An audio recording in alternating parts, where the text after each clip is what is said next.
Welcome back, everybody. I'm Phil, just to drop their perspective. Now, this is part two. Stephen Crowder has gone back to campus to have his Change My Minds segment with The Left is Violent. Can they change his mind? I doubt it, but I'm sure you can change some minds. He's a very intelligent guy. If you guys haven't checked out Stephen Crowder's work, it's well worth going checking out. And some of his episodes are absolutely hilarious. He is a comedian, foremost, but he's one to definitely stick up for the conservative side. And I've watched him since at least 2016 from my memory, before Trump got elected. And I can't say I've really disagreed with much that he's had to say over time. Let's check him out, guys.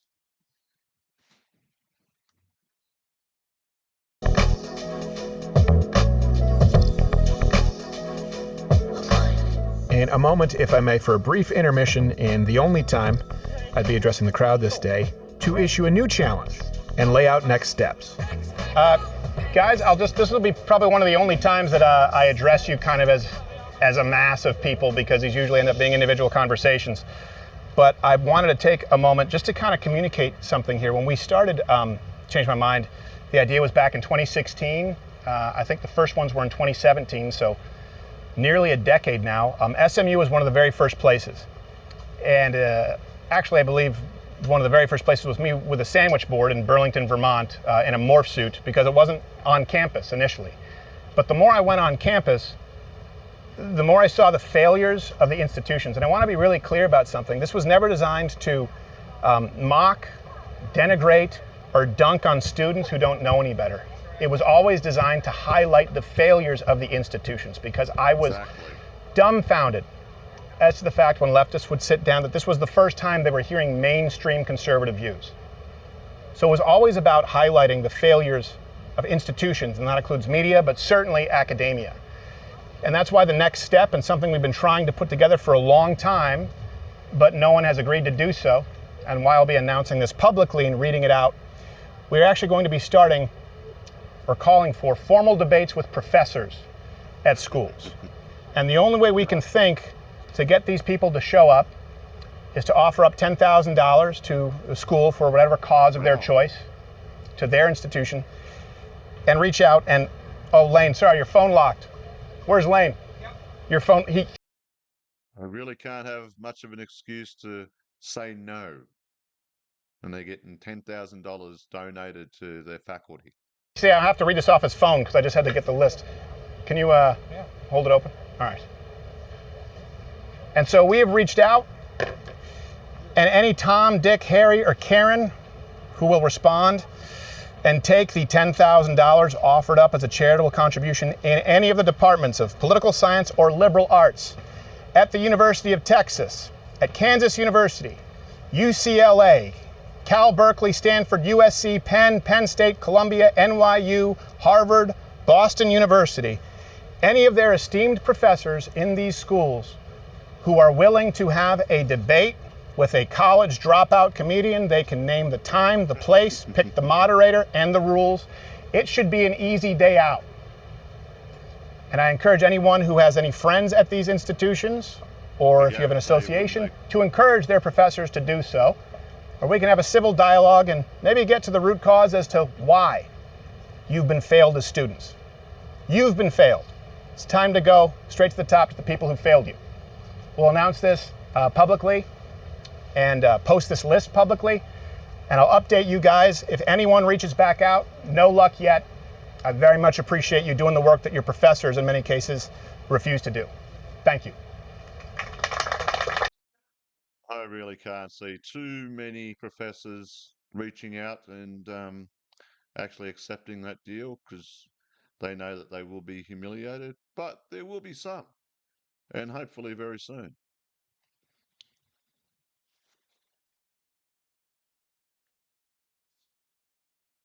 Just going to jump ahead a bit here. At the end of the day, this video is nearly 1.5 hours long. And Gotta love the internet here in Australia. This is NBN. Absolutely ridiculous.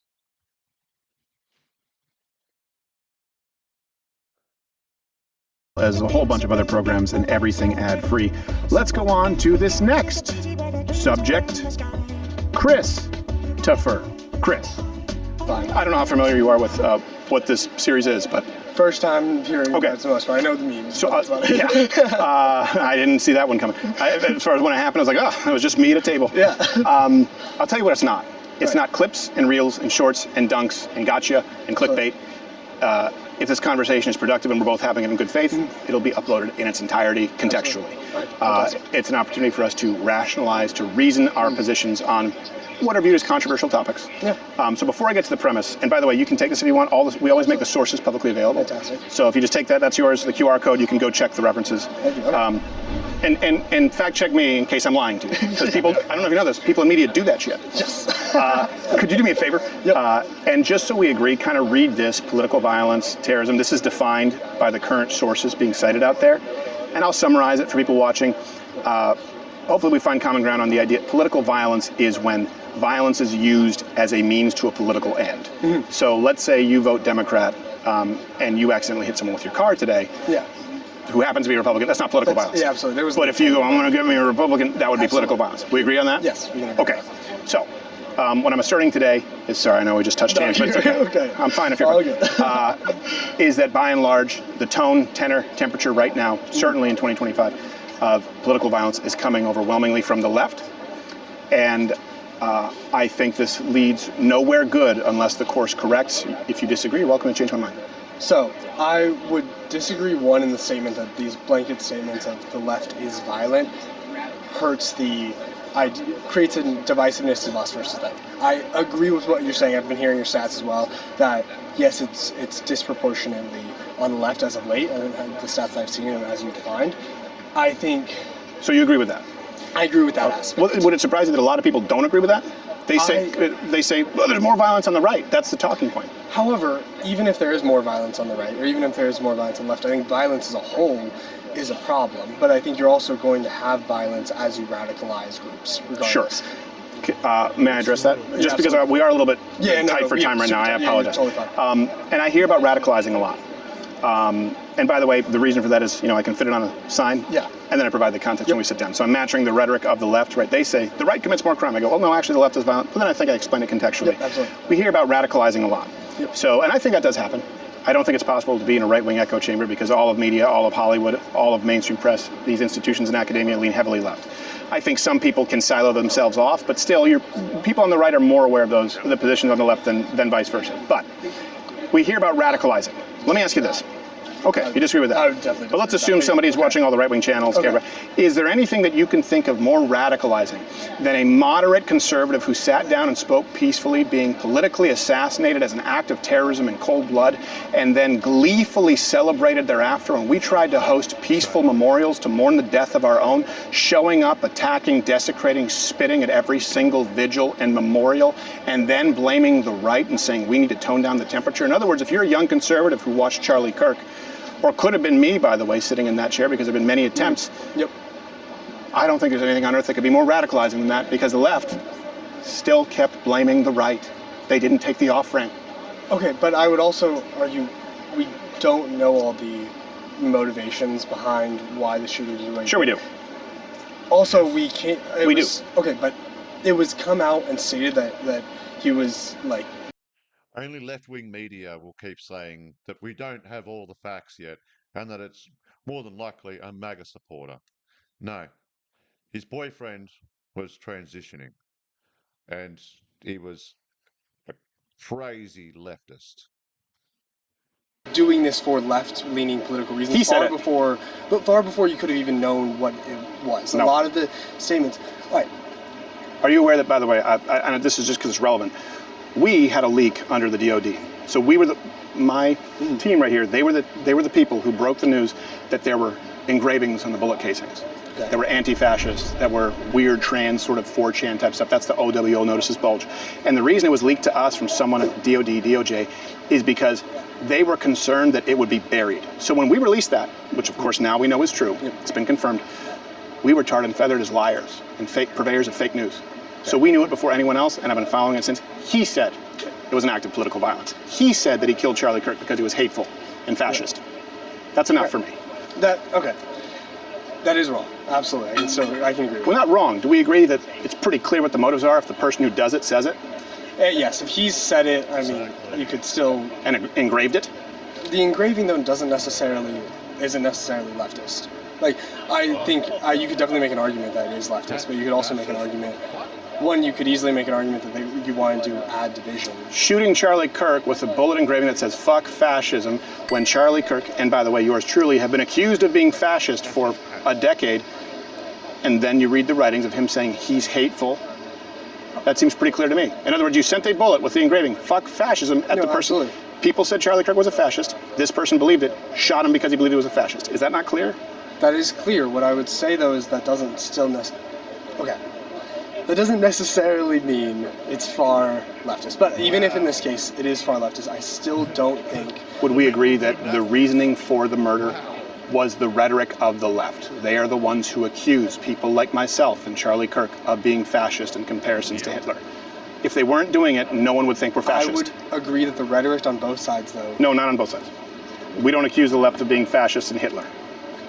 I agree, that's not necessarily happening, but I think that rhetoric in general, this far push, we are pushing so heavily towards a us versus them statement on both sides, on both the left and the right, that the other guy is evil and the other guy is wrong.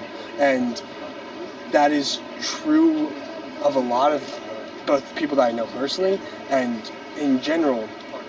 And we gain nothing from an us versus them mentality. Ever. The only time you can get benefit and value, that's the whole point of your show, is to build a relationship with somebody and talk through your problems. And it's when you recognize that the other build a relationship based on truth, though. Absolutely. Yeah. And I don't believe in linking hands with people who celebrate the assassination.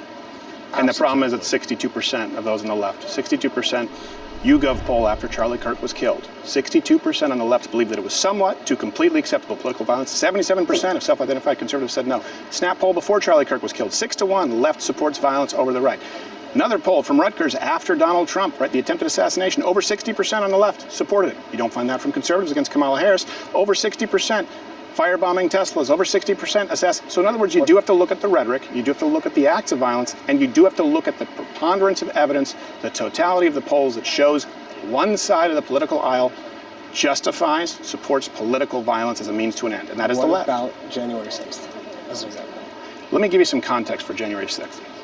Do you realize that more people... Always the whataboutism. January 6th. Yeah, I don't condone what happened January 6th. But the only person that was killed at January 6th was Ashley Babbitt. She was shot in the face by one of the Capitol policemen. More people at ICE facilities in the state of Texas have been killed by left-wing violence in the last week than all of January 6th combined. Yes, there weren't deaths or killing during January 6th, major ones, because it's the Capitol. But my point is, why do you reach back to January 6th for whataboutism? Right up the street, you have more violence than January 6th. Exactly. Also, and we haven't gone 3 days in the last 2 weeks without leftist violence. In other words, there's no equivalency.